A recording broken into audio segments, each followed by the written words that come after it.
Thank you very much for that introduction. And before I start, I would really like to thank both Kathy Shivnan and Ian Drennan for inviting me to speak.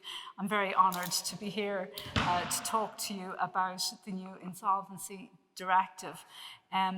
I suppose the theme really is about EU harmonisation and policy, and also to bring it in and resonate with other speakers, I want to talk about codification and then enforcement in terms of both public and private enforcement. Just briefly, the background, just want to mention, Section 224 of the 2014 Act straight away expanded stakeholder interests. Directors have a duty to consider, or may consider, the interests of employees. Fine, no problem.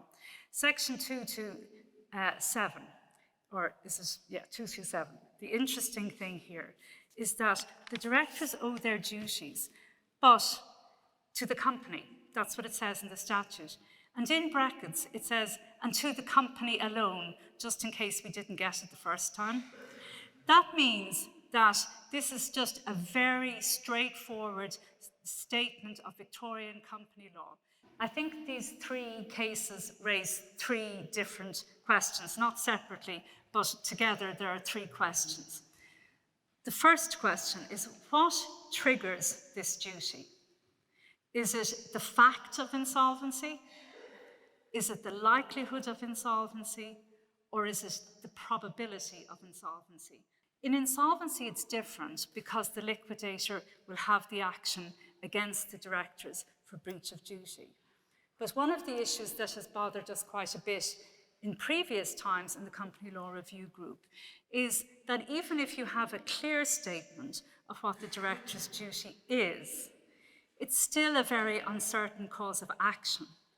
And you have a liquidator challenged with throwing good money after bad before a formal insolvency.